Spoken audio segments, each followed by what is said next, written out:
So, here I am attempting to record vlog number 3.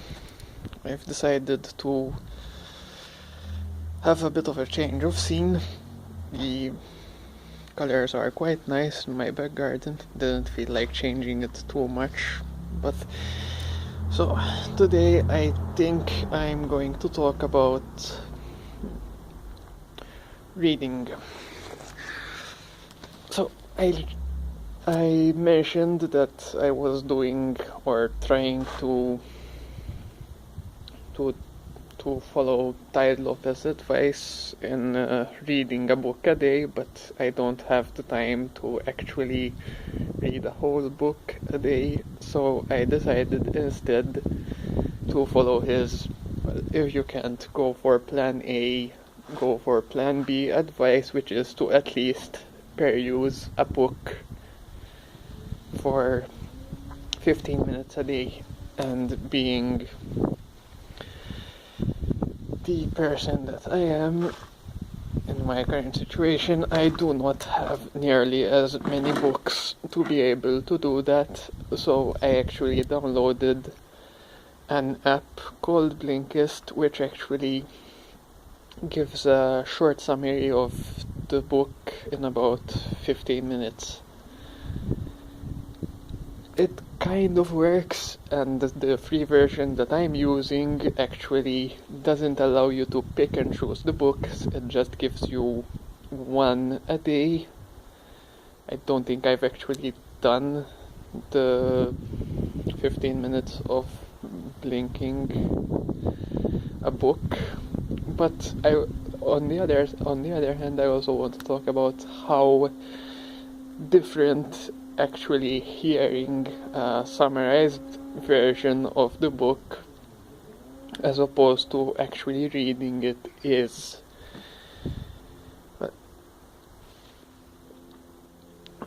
for one thing, when you get the summarized version read to you, you don't get your own insights, you don't get to make your own notes, and you don't really get to reread a book, the parts that you found interesting. Sure, you can hear the playback again, but it's just not the same. You can also, but as far as it goes, it's a pretty good taster and taste broadener, because some of the books that are suggested by the app, while being within my area of interest, are not something I'd actually go out of my way to read. But hey, it's 15 minutes, so we can afford that. It's quite interesting. I mean, yesterday, for example, it suggested a book about the history of Rome. I'm quite familiar with it, but I wouldn't say very knowledgeable. I know some stuff about it, but it was actually quite interesting to go into the details of how it had kings in the early stages of it, and how that actually went towards a more dictatorial kind of government, which eventually led to the empire. But anyway, that's a side note. As I was saying, it's very different to actually reading a book, but for time-pressed people like myself, it's also very useful.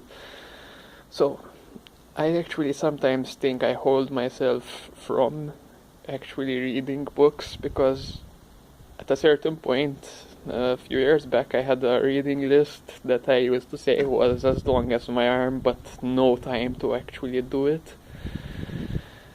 But occasionally it's rather nice to just read a book.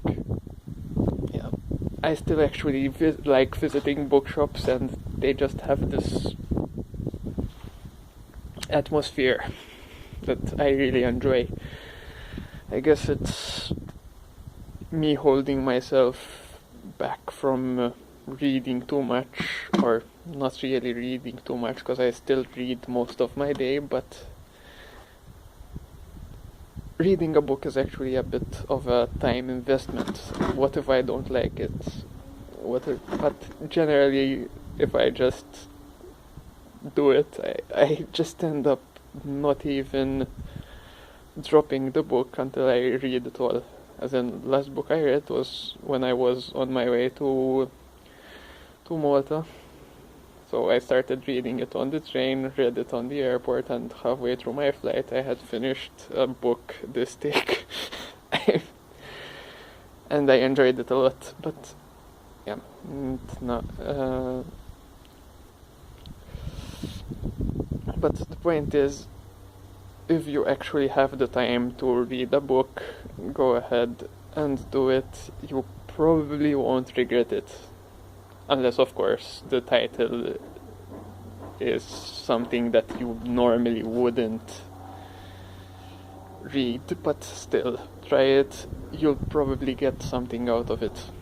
Even if it's learning how to, well, put a book down, which is something I critically need to do, because once I start reading, I just have a hard time stopping, or that kind of stuff. So I'm going to cut it short or long, but enough.